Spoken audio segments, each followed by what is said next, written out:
Le soleil déclinait derrière les collines douces de la Creuse quand on frappa à ma porte. Moi, Antoine Moreau, debout derrière le bois brut de ma petite maison en pierre, mon vieux fusil serré dans mes mains rugueuses par le travail, je sentais mes doigts trembler. 5 ans seul dans cette campagne, 2 fils partis vers Paris sans jamais donner de nouvelles, la moitié de mes terres saisies par la banque au printemps dernier. À 51 ans, j'avais fait la paix avec l'idée de finir mes jours oubliés de tous. Mais quand j'ouvris cette porte, mon souffle se coupa. Devant moi, un homme grand, au manteau élimé mais soigneusement raccommodé, un béret vissé de travers sur la tête, la barbe hirsute glacée par la neige fondue. Dans ses bras, un garçon d'à accent grave peine 8 ans, la joue rouge vive du froid mordant. Ses bottes trempaient dans la neige fondue.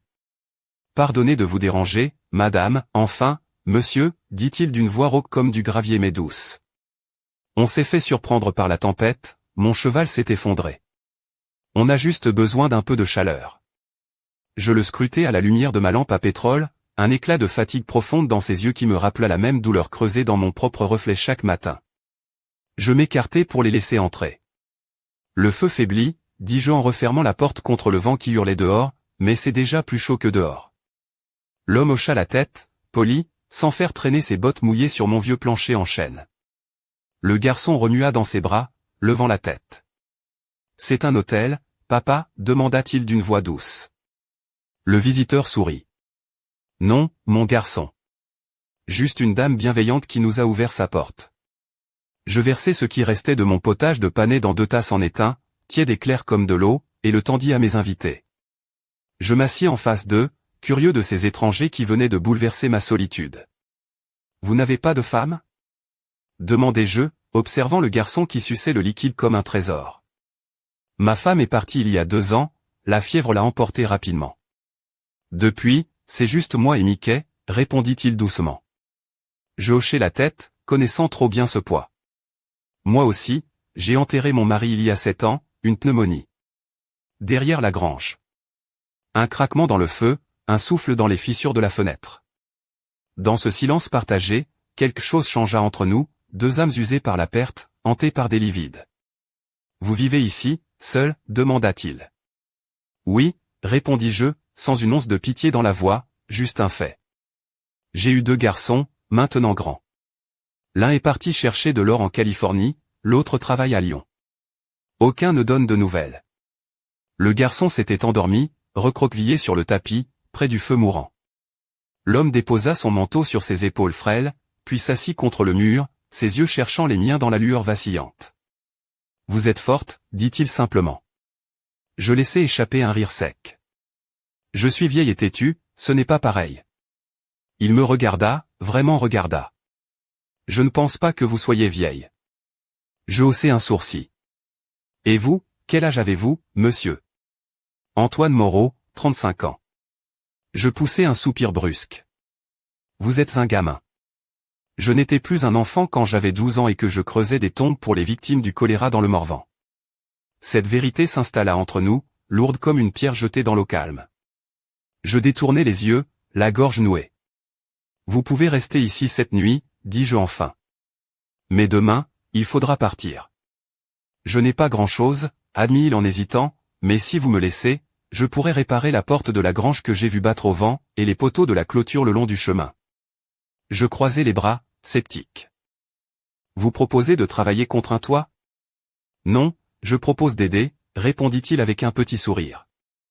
Je l'observai encore, la manière dont il tenait son dos droit malgré la fatigue, le regard qu'il posait sur moi comme si je n'étais pas invisible, comme si j'avais de la valeur. 2 jours, dis-je. Pas plus. Il hocha la tête, juste assez pour que je sente une promesse silencieuse. Et je ne savais pas encore que ces 2 jours allaient tout changer. Les premières lueurs du matin caressaient à peine les toits de la ferme lorsque j'entendis Antoine dehors, son souffle formant des nuages blancs dans l'air glacé. Il s'activait déjà, sa silhouette robuste se découpant contre le ciel gris, hache en main, prêt à affronter le froid mordant.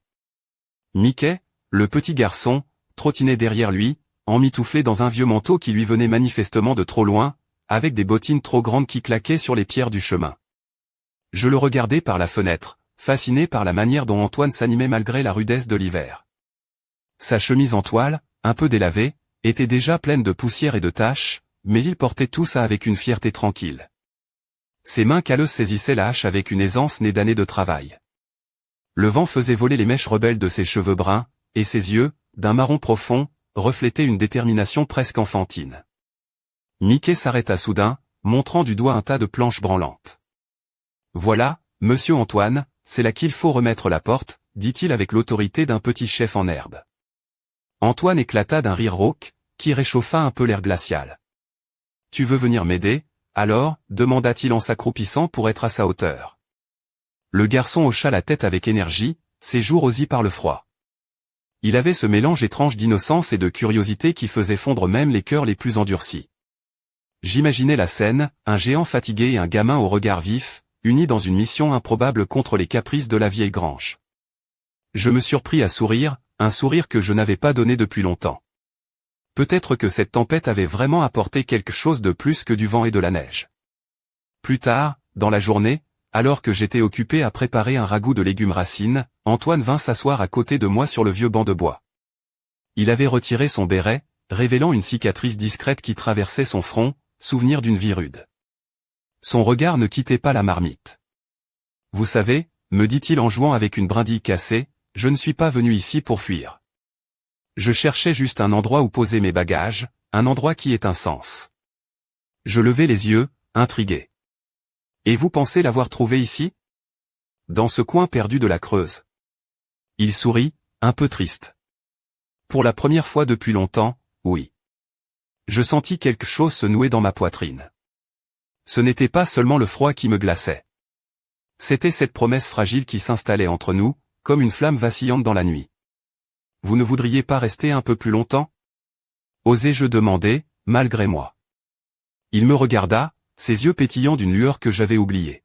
« Si vous acceptez de me supporter, je veux bien essayer. » Mickey, qui avait entendu cela, se précipita vers nous. « Madame Antoine, vous allez rester ? Vous êtes la meilleure cuisinière de toute la campagne. » Je ris franchement cette fois, sentant que, peut-être, un nouveau chapitre venait de s'ouvrir. Mais dans un coin de mon esprit, une ombre persistait que pouvait bien cacher cet homme fatigué, et quelle tempête intérieure allait-il déclencher dans ma vie, bien plus puissante que celle qui faisait rage dehors ? Le soir tomba rapidement sur la ferme, enveloppant la petite maison d'une obscurité presque totale, seulement troublée par la lumière vacillante de la lampe à huile posée sur la table en bois massif. Antoine et moi étions installés face à face, un vieux guéridon entre nous, sur lequel trônaient 2 tasses fumantes de café noir. Le garçon dormait déjà, emmitouflé dans une couverture usée près du feu. Antoine portait une chemise de flanelle rouge, légèrement ouverte au col, dévoilant une peau hâlée marquée par des années passées à l'extérieur. Son pantalon de toile épaisse, couplé à des bottes en cuir patiné, témoignait de son goût pour la simplicité et la robustesse. Ses mains, larges et fortes, tenaient la tasse avec une délicatesse presque surprenante, comme s'il craignait de briser ce moment fragile. Je portais ma robe de coton bleu marine, usée mais soigneusement repassée, avec un col montant et des manches longues retroussées jusqu'au coude. Mes cheveux, autrefois flamboyants, avaient pris des reflets argentés que la lumière rendait presque magiques. Autour de mon cou pendait un simple pendentif en argent, héritage de ma mère, que je caressais distraitement du bout des doigts. « Vous avez changé la porte », remarquai-je en brisant le silence, admirative. « Oui », répondit-il en souriant, fier. « Ça tient bien maintenant, même le vent ne pourra plus l'ouvrir à sa guise. » Un silence confortable s'installa. Puis, il me fixa avec une intensité nouvelle, comme s'il cherchait à percer le mur de solitude que j'avais construit autour de moi. « Catherine, dit-il doucement, vous avez toujours cette force, cette lumière, même après tout ce que vous avez vécu. » Je levai les yeux au ciel, un sourire en coin. « Vous commencez à me faire rougir, Antoine. À mon âge, c'est plutôt rare. » Il rit, une sonorité grave et chaleureuse, qui me fit penser à un vieux vin corsé, à la fois robuste et doux. « Vous savez, il y a des choses qu'on ne peut expliquer. Pourquoi on tient bon, pourquoi on ouvre encore la porte quand le monde semble nous avoir oubliés. » Je baissai les yeux vers mes mains, qui tremblaient légèrement. « Peut-être parce qu'on espère toujours un miracle, » répondis-je, la voix basse. Il se pencha un peu plus près, ses doigts effleurant les miens sur la table. « Et si ce miracle était juste devant vous, Catherine ?» Mon cœur manqua un battement. Ce contact simple, cette proximité, réveillait en moi des sentiments que j'avais cru éteints à jamais. Une chaleur douce, presque interdite, se répandit en moi, mêlée à une timidité que je n'avais plus connue depuis des lustres. Je me redressai, tentant de reprendre contenance. Il faut que je m'occupe du feu, dis-je, me levant. La nuit est froide, et Mickey aura besoin de chaleur. Antoine me suivit du regard, ses yeux brillant d'une lueur que je ne parvenais pas tout à fait à déchiffrer. Alors que je m'éloignais, un frisson parcourut mon dos, non pas à cause du froid, mais à cause de cette présence troublante, cette promesse suspendue entre nous. Pourtant, dans un coin obscur de mon esprit, une question s'insinua, sourde et inquiétante, qui était vraiment cet homme qui avait surgi dans ma vie, et quel secret emportait-il avec lui, tapi sous son manteau usé. La lumière grise du matin filtrait à peine à travers les volets entr'ouverts quand je me levai, le corps encore engourdi par le froid de la nuit. Antoine dormait profondément sur le vieux fauteuil en osier, le visage marqué par une fatigue tenace mais apaisée. Mickey, lui, s'éveillait doucement, ses boucles brunes en bataille et ses yeux pétillants d'une curiosité sans fin. Je portais ma robe en lin beige, simple mais élégante par sa coupe ajustée qui dessinait subtilement la courbe de mes hanches. Mes chaussures en cuir souple, un peu râpées, claquaient doucement sur le plancher en bois lorsque je me dirigeais vers la cuisine. Autour de mon poignet, un bracelet en argent fin, cadeau d'Antoine, scintillait faiblement à la lumière du matin. Dans la cuisine, la vieille cuisinière ronronnait doucement pendant que je préparais le café. Antoine s'étira, son torse large se soulevant sous la chemise en flanelle, dévoilant un tatouage discret sur l'épaule et une encre, symbole d'un passé qui semblait bien plus complexe que ce qu'il laissait paraître. « Bonjour », murmura-t-il en s'approchant, la voix encore rauque de sommeil. Je lui tendis une tasse brûlante, sentant la chaleur réconfortante à travers la porcelaine. « Tu as bien dormi ?» demandai-je, essayant de masquer mon inquiétude. Il haussa les épaules, un sourire en coin. « Assez bien. Mais je sens que cette journée ne sera pas comme les autres. » Je levai un sourcil, intrigué. « Pourquoi dis-tu ça ?» Il posa sa tasse, croisa ses mains sur la table et plongea ses yeux dans les miens.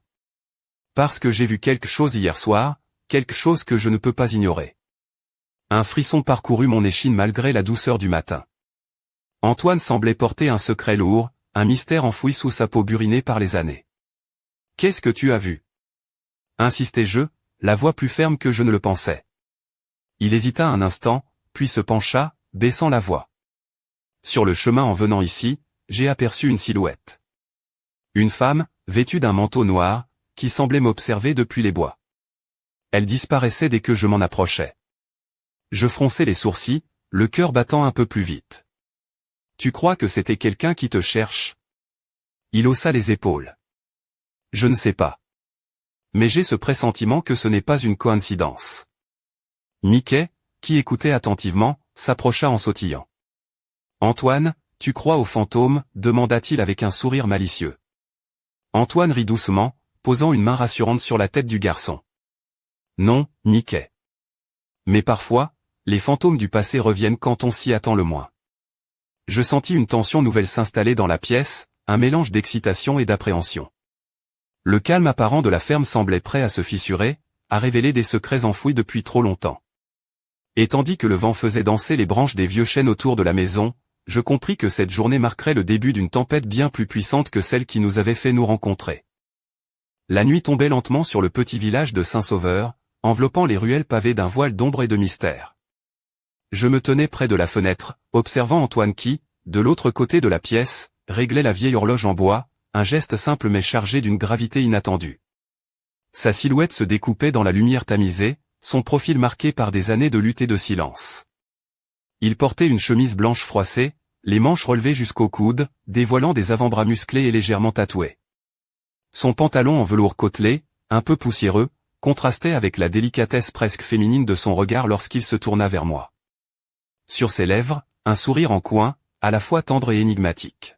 « Catherine, dit-il doucement, il y a quelque chose que je dois te montrer. » Je le suivis sans un mot jusqu'à la chambre où, sous le lit, il sortit un vieux carnet couvert de cuir craquelé. Ses doigts caressèrent la reliure avec une tendresse inattendue. « C'est le journal de mon père, » expliqua-t-il. « Il y a des choses que je n'ai jamais osé lire, jusqu'à aujourd'hui. » Je m'installai sur le lit, le cœur battant, tandis qu'il ouvrait le carnet. Les pages jaunies révélaient une écriture fine et élégante, mais les mots portaient le poids d'un passé tourmenté. « Il parle d'une femme, » murmura Antoine. « Une femme qu'il a aimée et qui a disparu sans laisser de traces. » Un frisson me parcourut. La pièce semblait soudain plus petite, plus étouffante, comme si les murs eux-mêmes retenaient leur souffle. « Tu crois que cette femme est celle que tu as vue dans les bois ?» demandai-je, la voix tremblante. Il hocha la tête. « Je ne peux pas en être sûr, mais c'est la seule piste que j'ai. » Je le regardai, fasciné par la détermination qui brillait dans ses yeux. Malgré les années de solitude et de douleur, il cherchait encore des réponses, porté par une force intérieure que je commençais à comprendre. « Tu n'es plus seul, Antoine, dis-je en posant une main sur la sienne. Je suis là, avec toi. » Il serra doucement mes doigts, un mélange de gratitude et de désir dans son regard. « Merci, Catherine. Pour la première fois depuis longtemps, je crois que je peux affronter ce passé. » Alors que la nuit enveloppait la maison, une ombre glissa furtivement derrière les rideaux, invisible à nos yeux mais bien réelle. Une présence silencieuse, prête à faire trembler le fragile équilibre que nous commencions à bâtir.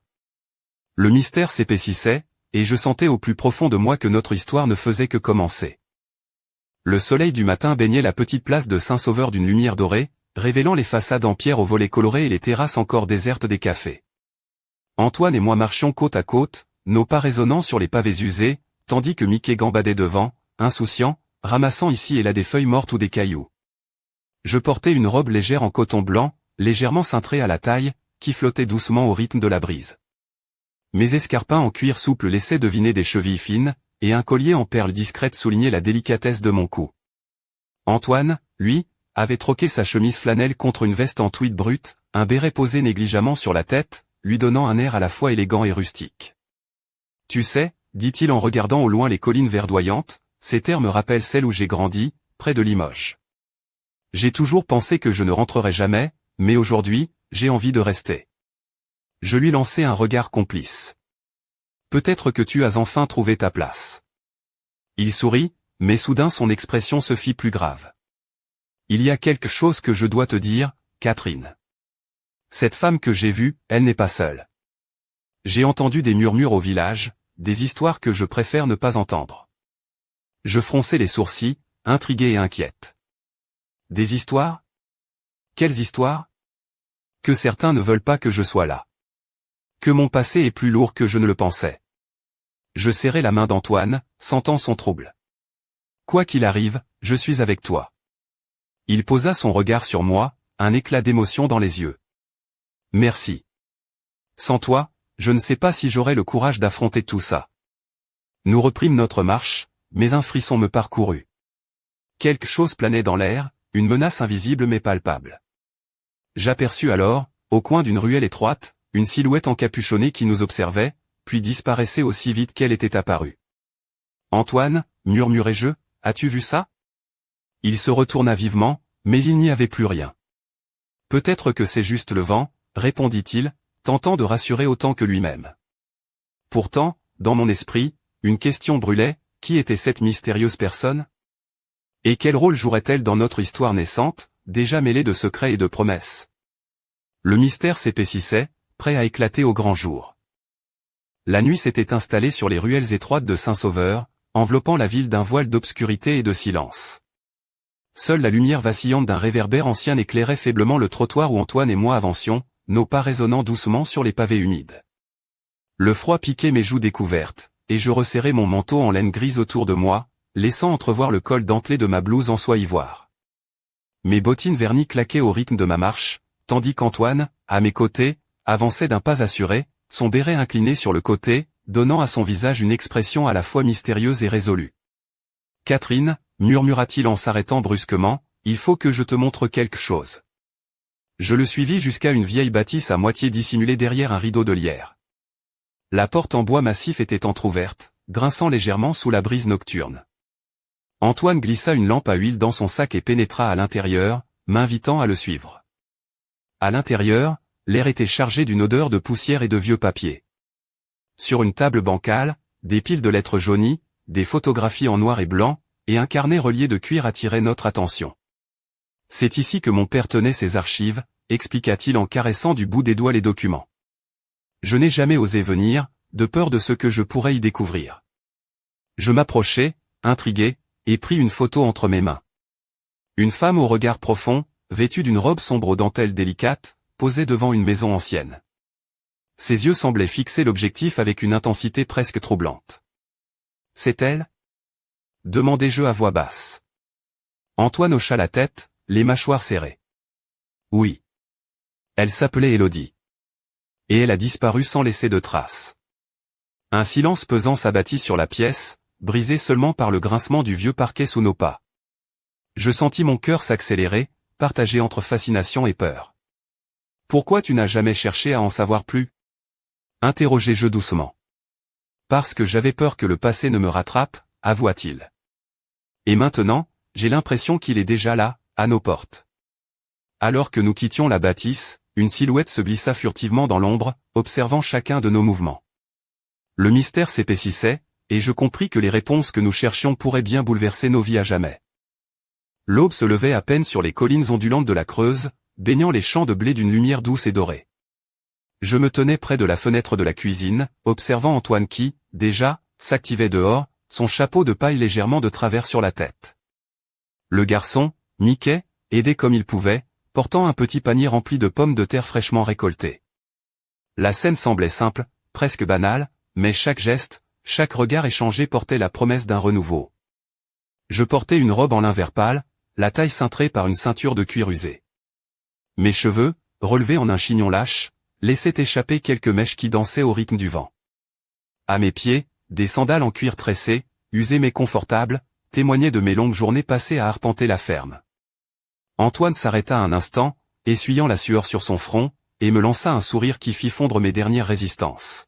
« Tu sais, Catherine, dit-il doucement, malgré tout ce qui nous entoure, j'ai l'impression que la vie peut encore être belle. » Je m'approchai, posant une main sur son épaule, sentant la chaleur rassurante de sa peau sous mes doigts. « Je le crois aussi, Antoine. Peut-être que c'est ça, le vrai miracle. » Mais alors que le soleil montait dans le ciel, une ombre passa furtivement près de la haie, attirant notre attention. Mickey s'arrêta net, tenant fermement le panier. « Maman, chuchota Théil, tu as vu ça ?» Antoine fronça les sourcils, le regard perçant. « Qui ça ?» demanda-t-il. « Une femme, toute noire, avec un manteau long, comme celle que tu as vue dans les bois. » Mon cœur s'accéléra. Cette silhouette mystérieuse semblait décidée à ne pas nous lâcher, à s'immiscer dans notre fragile bonheur. « Nous devons savoir qui elle est, murmurai-je, déterminé. Antoine acquiesça, déjà prêt à affronter ce nouveau défi. Mais au fond de moi, une peur sourde grandissait, et si cette femme apportait avec elle des secrets trop lourds à porter, des vérités capables de tout détruire? Le vent se leva soudain, faisant bruisser les feuilles et emportant avec lui un frisson d'inquiétude. Notre histoire, jusque-là douce et prometteuse, semblait prête à basculer dans l'inconnu. La nuit était tombée depuis longtemps sur la ferme, plongeant chaque recoin dans une obscurité presque palpable, seulement troublée par la faible lueur du feu de bois qui crépitait dans l'âtre. Antoine et moi étions assis côte à côte sur le vieux canapé en velours râpé, nos épaules se frôlant timidement, comme si ce contact simple pouvait conjurer les ombres qui rôdaient autour de nous. Je portais une robe en velours bleu nuit, ajustée au corps, qui laissait deviner la courbe de mes hanches et le creux de mon cou, souligné par un collier en argent finement ouvragé. Mes cheveux étaient détachés, tombant en boucles légères sur mes épaules, et mes lèvres, légèrement teintées de rouge sombre, trahissaient une audace nouvelle. Antoine, de son côté, avait revêtu une chemise blanche impeccable, ouverte au col, dévoilant un torse solide marqué par les années. Ses yeux brillaient d'une intensité qui faisait battre mon cœur plus vite, et ses mains, grandes et sûres, reposaient sur ses genoux, prêtes à me saisir au moindre signe. « Catherine, murmura-t-il en brisant le silence, il faut qu'on parle de ce qui se passe entre nous. » Je levai les yeux vers lui, un mélange d'espoir et de peur dans le regard. « Je sais, répondis-je doucement. Je ressens ça aussi, mais j'ai peur. » Il sourit, un sourire tendre et rassurant. « La peur est normale. Mais on ne peut pas laisser ça nous arrêter. » Nos mains se cherchèrent, s'entrelacèrent, scellant un pacte silencieux entre deux âmes blessées. Soudain, un bruit sourd retentit à la porte d'entrée, faisant sursauter Mickey qui dormait dans la pièce voisine. Antoine se leva d'un bond, le visage durci par l'inquiétude, tandis que je le suivais, le souffle court.